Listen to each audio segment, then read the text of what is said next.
So the first thing I want to talk about is how to budget for an event. Do you decide what event you want to do first, or do you decide how much you're willing to spend? So what do you guys think? What are your opinions on budgeting? You want to look at the whole picture and not just do one event at a time, because they all kind of feed off of each other. So ideally, you want to look at how much you have in your budget and then divide that up.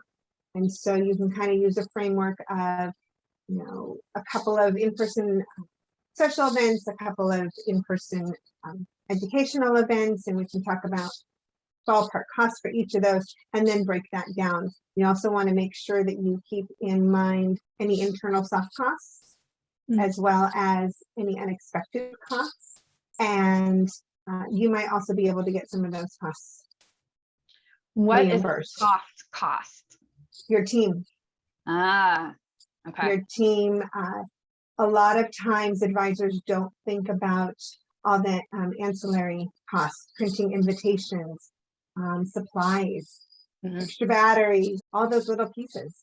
Angela, you're saying that you should figure out an event budget for the year based on how many events you want to do in the year? Yes and no. I would say the easiest way is looking at all your budget and deciding, okay, I have 25,000 for the year, or I have 50,000 for the year, or I have 10,000 for the year. And then deciding, okay, I have 10,000 for the year. How am I going to break that up? I would really look at your total budget.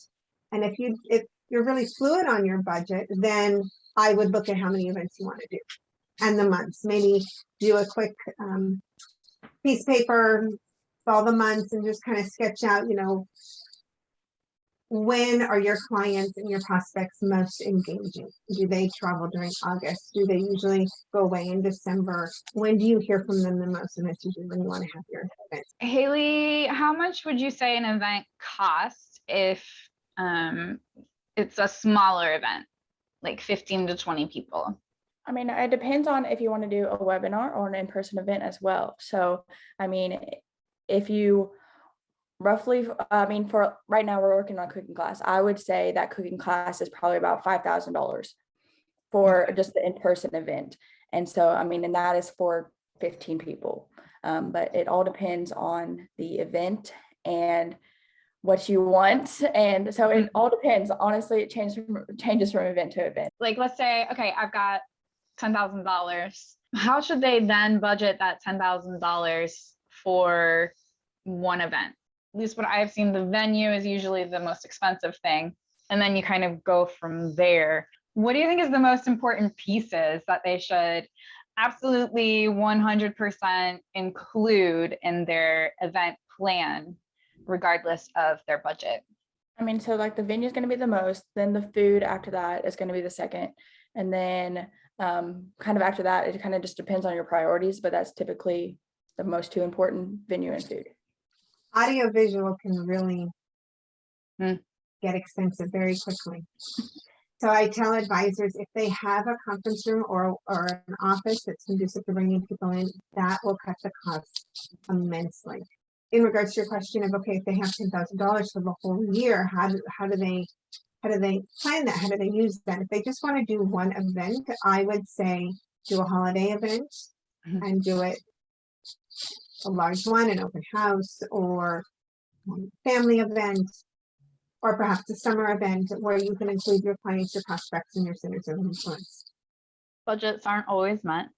What would you say in experience have you seen as the biggest cause of overspending?